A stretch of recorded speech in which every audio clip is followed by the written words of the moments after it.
While I was in the hospital with a broken leg after a car accident, my boyfriend posted pictures of himself at a party with his ex, captioned, "Finally free from the needy drama queen and her constant demands." We'd been together for years. I didn't comment. This morning, my phone wouldn't stop vibrating with desperate messages and his mother begging me to reconsider. Okay, so I have been dating Richard for 4 years, and it's been a journey, like one of those journeys where the tour guide abandons you halfway up the mountain and you realize you've been carrying everyone's backpacks the whole time. That kind of journey. We met when I volunteered at this community garden restoration project that my company was sponsoring. I was assigned to the compost team, and Richard was the team leader who called himself the Compost King. Unironically, y'all. Despite this red flag, I found his enthusiasm for rotting vegetables endearing. He had this whole speech about how breaking down is just the first step to building something beautiful, and my dumb, plant-loving heart was like, sign me up for this metaphor. Fast forward 4 years, and I now realize the only thing being composted was my self-respect. Let me count the ways. Richard had helped with rent exactly 7 times in 4 years. My name is the only one on the lease because his credit is temporarily damaged for 4 years. He's been between jobs approximately 60% of the time we've been together. When he does have money, it goes to his gaming setup, his clothing, or going out with the boys. He's asked to borrow my car more times than he's asked how my day was. But your girl was in love, so I made excuses for him. He was finding himself and had potential, and all that garbage we tell ourselves when we're dating a man-child. So, last week, I got into a pretty bad car accident. Some idiot ran a red light and T-boned my car. I ended up with a broken leg, 3 fractured ribs, and a concussion. The doctor said I was lucky it wasn't worse, but TBH, it felt pretty damn awful. Richard visited me in the hospital once, for 20 minutes. He said hospitals give him anxiety, and he needed to process this trauma in his own way. The trauma that happened to me. Not to make it about me or anything, but I was the one with metal pins in my leg. My best friend, Anastasia, stayed with me though. She slept in that uncomfortable hospital chair for 3 nights. She helped me to the bathroom, brought me real food, and even washed my hair in that tiny sink because I couldn't shower. That's friendship, people. So there I am, drugged up on pain meds, when Anastasia gets this weird look on her face while scrolling through her phone. I asked what was wrong, and she tried to play it off, but I could tell something was up. I grabbed her phone. Rude, I know, but pain meds make me aggressive. Lo and behold, what do I see? Richard at a party with his arm around his ex, Katie. The caption, "Finally free from the needy drama queen and her constant demands." I just froze. For years. For whole years of my life supporting this man emotionally, financially, putting up with his finding himself phases, his gaming addiction, his inability to clean a toilet properly. And this is what he posts when I'm literally broken in a hospital bed? The worst part was seeing all the comments from our friends saying things like, "Glad you're happy, bro, and you deserve better." Where were the people saying, "Hey, isn't your girlfriend in the hospital right now?" I didn't comment. I didn't text him. I didn't call. I just processed. And while I processed, I remembered something very important. My name is the only one on the lease. So I made some calls. I called my landlord and explained the situation. I called my brother. I called my cousin, and I made a plan. Fast forward to yesterday. Richard had been back to the apartment a few times while I was staying with Anastasia during my recovery, but he had no idea what was coming. My brother and 2 of his co-workers helped me execute phase 1 of my plan. We packed up every single one of Richard's belongings. Every crusty sock, every limited edition Funko Pop, every gaming console and special edition controller, his precious collection of craft beers, his signed baseball cards, everything. And we threw it all in the dumpster behind our apartment complex. Not the recycling bin, the dumpster. The compost king can decompose with his trash where he belongs. That might seem harsh, but here's the thing. Richard hadn't paid rent in 3 months. The landlord had been sending notices that I'd been hiding from him because I was embarrassed that my boyfriend couldn't contribute. I had been picking up extra freelance work to cover his share while he told me he was networking for opportunities. Here's where it gets even better. You know what Richard was doing instead of visiting me in the hospital? He was interviewing for a job. A job that my connections helped him get. A job he was supposed to start next week. Was supposed to. Let's just say that the hiring manager is my former college roommate's brother, and he received some very interesting information about Richard's financial history and reliability, along with screenshots of those social media posts about being finally free from his needy girlfriend who was hospitalized. This morning, my phone started blowing up. Text after text from Richard. "Where is my stuff? Are you serious right now? You can't do this to me. Everything I own was in that apartment. My collector's items are worth thousands. You're going to pay for this." And then the tone changed. "Baby, please, I'm sorry. I was just drunk and stupid. Katie doesn't mean anything to me. I was just dealing with the stress. Please call me back. I love you so much. We can work this out. You're the only one I want." But the best messages, those came from his mother. Richard's mom has always treated me like I was lucky to be with her precious boy. She called me crying, saying I need to reconsider what I've done, that her son made a mistake but doesn't deserve to have his life ruined. She said he told her about the other thing I did, the job situation, and that I was being vindictive and cruel. And you know what? Maybe I am. But 4 years of supporting someone who couldn't even be bothered to visit me more than once in the hospital, who publicly celebrated being free from me while I was learning how to use crutches. The lease renewal is coming up next month. I'm not renewing. I'm moving in with Anastasia until I find a new place. A fresh start, with furniture that doesn't have memories of Richard gaming on it while I cooked, cleaned, and paid the bills. I don't regret what I did. Not one bit. Edit. No, I'm not worried about legal consequences. My cousin said since his name isn't on the lease and he hasn't financially contributed, he has very little recourse. Plus, I have documentation of everything. Yes, I'm healing well. 6 more weeks in this cast, but the ribs are feeling better already. For those asking why I stayed so long, love makes you stupid sometimes. He wasn't always terrible, and the good moments made me think the bad ones were just temporary. Classic, I know. I'll update tomorrow with more of the fallout. His mother has now called me 17 times and left voicemails that range from sobbing to threatening. Richard apparently showed up at the apartment, and the landlord wouldn't let him in. Your girl might have changed the locks first. First update. Wow, I honestly didn't expect my last post to get so much attention. Thank you everyone for your support and kind words, and the legal advice. Much appreciated. As promised, here's what's happened since my last update. So, remember how I mentioned Richard's mom called me 17 times? Well, that number is now up to 43. 43 calls in less than 36 hours. I finally answered call number 44 because I figured it would never end otherwise. Let me paint you a picture of this phone call.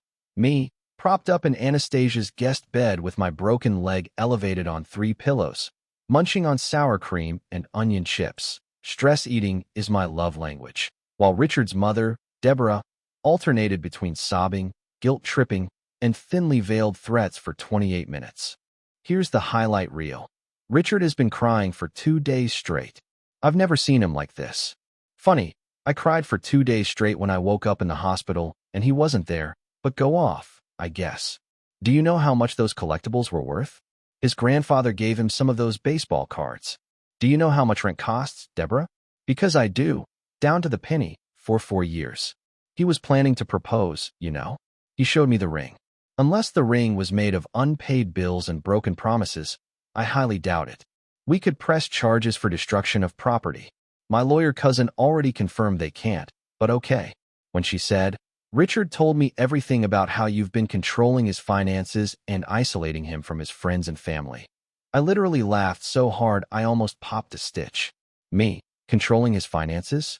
The man who once spent our grocery money on a limited edition gaming keyboard? The man who borrowed $3,000 from me for a business opportunity that turned out to be cryptocurrency? The man who hasn't voluntarily shown me his bank account in 3 years? And isolating him from friends and family. I planned his birthday parties. I bought his mother's Christmas presents.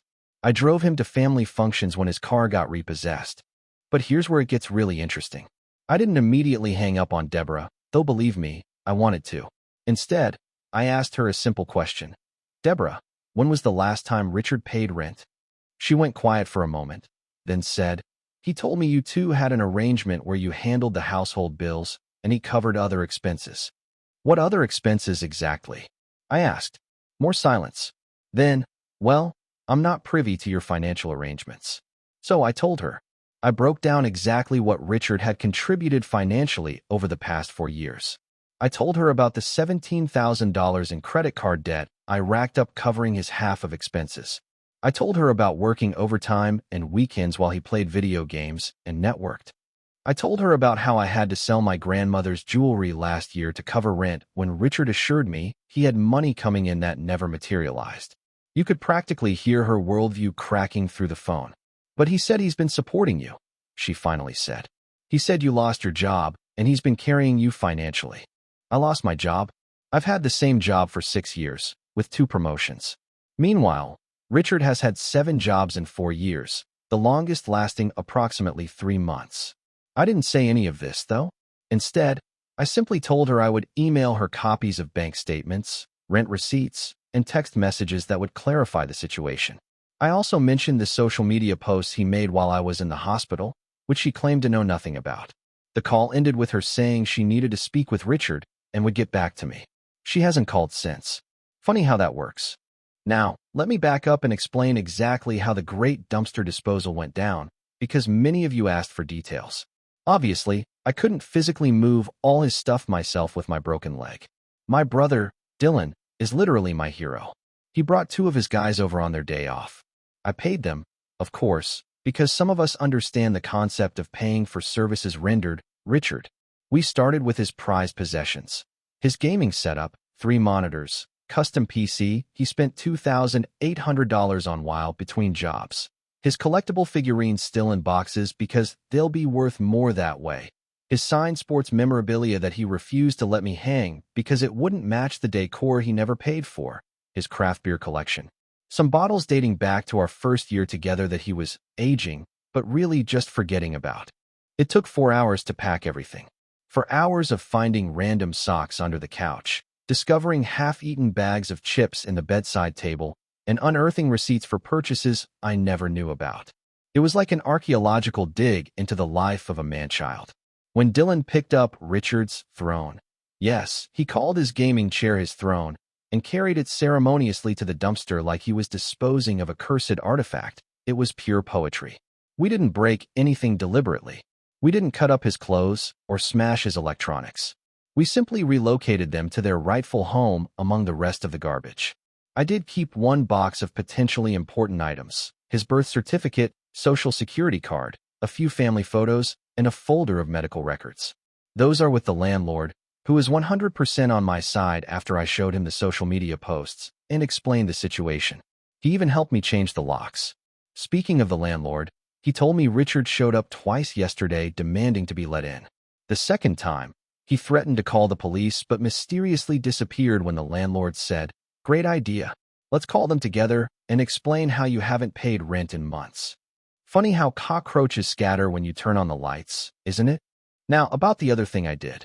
Remember how I mentioned Richard was starting a new job, a job my network helped him get? It's with a financial services company. He would have been handling client accounts and financial planning. The problem? Richard can't even plan his own finances. This is a man who once overdrafted his account buying a video game, then overdrafted again the next day buying another video game, because he forgot about the first overdraft. So, I reached out to my friend's brother and simply shared some concerning information. Screenshots of Richard's social media posts, unprofessional, his rental payment history, non-existent, and some choice text messages where he bragged about working the system to avoid paying bills. Was this petty? Maybe. But consider this. Would you want someone handling your retirement account who can't even remember to pay his electric bill? I didn't lie. I didn't exaggerate. I simply provided factual information about his character and financial responsibility. What they did with that information was their decision. Spoiler alert, they rescinded the job offer. Which brings us to today's developments. Richard has graduated from angry texts to sad emails, long sad emails about how he's been reflecting and realizes his mistakes and wants to make things right. He claims the posts with Katie were just for show and that they're just friends, and he was acting out because he was scared of losing me after the accident. According to these emails, he's a changed man. He's seen the error of his ways. He's ready to commit and contribute and be a real partner. It only took a car accident that nearly killed me for years of financial exploitation, public humiliation on social media, losing all his possessions, having his job offer rescinded, and being exposed to his mother. What a bargain price for personal growth. Richard's roommate from college, Remy, reached out to me. Apparently, Richard has been staying on his couch and crying a lot, while also planning to win me back. Remy wanted to warn me that Richard has been talking about some grand gesture to prove his love. I thanked Remy for the heads up and asked him to let me know if Richard mentions anything concerning. Remy agreed and also apologized for not seeing what kind of person Richard really was. Turns out, Richard owes Remy money too. I am shocked I tell you. I'm honestly just tired. Physically from the accident, emotionally from all this drama. But I'm also feeling something I haven't felt in a long time. Relief. It's like I've been carrying a heavy backpack for years and suddenly it's gone. My shoulders literally feel lighter. Tomorrow, I have a follow-up appointment for my leg, and then Anastasia and I are going apartment hunting online. My lease ends in 30 days, and I cannot wait to start fresh. Thanks for listening to this marathon update. I'll post again if anything major happens, especially if Richard attempts his grand gesture. Based on his track record, it will either be wildly inappropriate, surprisingly cheap, or somehow make everything about him. Possibly all three. Edit. Several people asked about my car. It was totaled in the accident. Insurance is covering it, but I'm still waiting on the payout. For now, I'm relying on Anastasia and rideshare apps for transportation. Edit 2. For those concerned about Richard coming after me physically, don't worry. My apartment building has security cameras, Anastasia's building has a doorman, and Richard is, above all else, a coward. He talks big, but wilts under any real confrontation. Second update. Hello again, my revenge-loving internet family. Your girl is back with another update. And woo chilly, the drama just keeps on coming. Grab your popcorn, refill your wine, and settle in, because this story has more twists than my garden hose. Plant lady jokes, I can't help myself. First, a medical update, since some of you sweethearts asked. My follow-up appointment went well. The doctor says my leg is healing nicely, and I might get this monster cast off in 4 weeks instead of 6. My ribs still hurt when I laugh too hard, which has been challenging given recent events. Now, onto the tea that you're all here for. The grand gesture has occurred, and it was exactly as predictable, underwhelming, and self-centered as I expected. Yesterday afternoon, I was at Anastasia's place, scrolling through apartment listings, when her doorman called up. Apparently, there was a delivery for me. We weren't expecting anything, so Anastasia went down to check. Remember, broken leg, unneeded stairs are my nemesis. She returned 5 minutes later with the strangest expression on her face and, wait for it, a compost bin. A literal plastic container filled with dirt, worms, and what appeared to be kitchen scraps. On top was a handwritten note that said, like compost, our love can break down and rebuild into something stronger. I'm decomposing my old self to become the man you deserve. Please give us another chance to grow together. I cannot make this up. The compost king really thought that comparing our relationship to rotting food would win me back. The audacity, the delusion, the absolute tone-deaf nonsense of it all. Anastasia and I laughed so hard I had to take extra pain medication for my ribs. She even took a picture of me looking completely bewildered next to this bucket of dirt and posted it to her Instagram with the caption, "When your BFF sex thinks worms are the way to a woman's heart." She tagged me, but not him, thankfully. But wait, there's more. Inside the compost, yes, he put items in the actual decomposing material, was a small velvet box containing a ring. A ring covered in compost. It wasn't even a nice ring, it was clearly costume jewelry. The diamond was plastic, and the gold was already turning my skin green just from holding it. There was also a date engraved inside, April 22nd, 14. For context, that's the date of his previous girlfriend's birthday. He literally gave me a recycled ring that he probably bought for Katie and never gave her. A recycled ring in a compost bin. The symbolism is too on the nose. I texted him a single sentence. The compost bin is exactly where our relationship belongs, breaking down among the worms and garbage. His response was a barrage of texts explaining that the ring was just temporary until he could afford a real one, and that the date was actually when he first realized he loved me. I didn't respond further, but Anastasia, my hero, took the compost bin down to the dumpster behind her building and sent him a video of her dumping it out. Now, remember how I mentioned I sent those receipts and financial records to Richard's mom, Deborah? Well, She finally got back to me, as promised. Her initial message was a novel-length email that went through the 5 stages of grief in real time. Denial. There must be some mistake with these records. Richard told me he was contributing financially. Anger. How dare you make my son look like this? You've clearly manipulated these statements. Bargaining. If there were financial issues, why didn't you come to me? I could have helped you both work something out. Depression. I'm heartbroken to think my son would behave this way. I raised him better than this. Acceptance. I owe you an apology. I had no idea what was really happening, and I'm deeply sorry for my role in enabling his behavior. That last part shocked me to my core. An actual apology from Deborah, my son is perfect, Williams? Mark this day in the history books. She followed up with a phone call, just one this time, not 43, where she revealed some illuminating information. Richard has been telling his entire family that he was supporting me financially for years. He told them I was unstable and couldn't hold a job. He claimed the apartment was actually his, and he generously let me stay there. He told them the car that got totaled was his car that he let me borrow. He's been borrowing money from his family members for years, claiming it was to help with my spending problem. The layers of lies.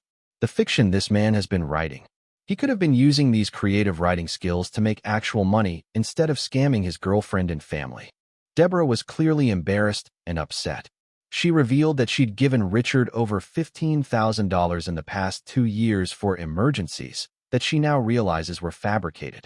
She apologized repeatedly for her earlier messages and said she needed time to process everything. I actually felt bad for her. She's been manipulated by her son just as much as I was, possibly more. I told her I didn't blame her and that Richard is very convincing when he wants to be. The conversation ended with her saying something that gave me chills. I love my son, but he needs to face consequences for once in his life. I won't be bailing him out this time. Progress, people. Actual progress. Now for the big revelation many of you have been asking about. What was the other thing I did, besides the job situation and the dumpster disposal? Well, remember those credit cards I mentioned? The ones where I racked up $17,000 in debt covering Richard's expenses? Turns out, 3 of them were joint accounts that he opened with my information to build his credit, but never made payments on. I've been working with my bank and a financial advisor to separate these accounts and document which charges were his. It's a lengthy process, but I've managed to prove that approximately $11,000 of that debt is directly attributable to purchases he made.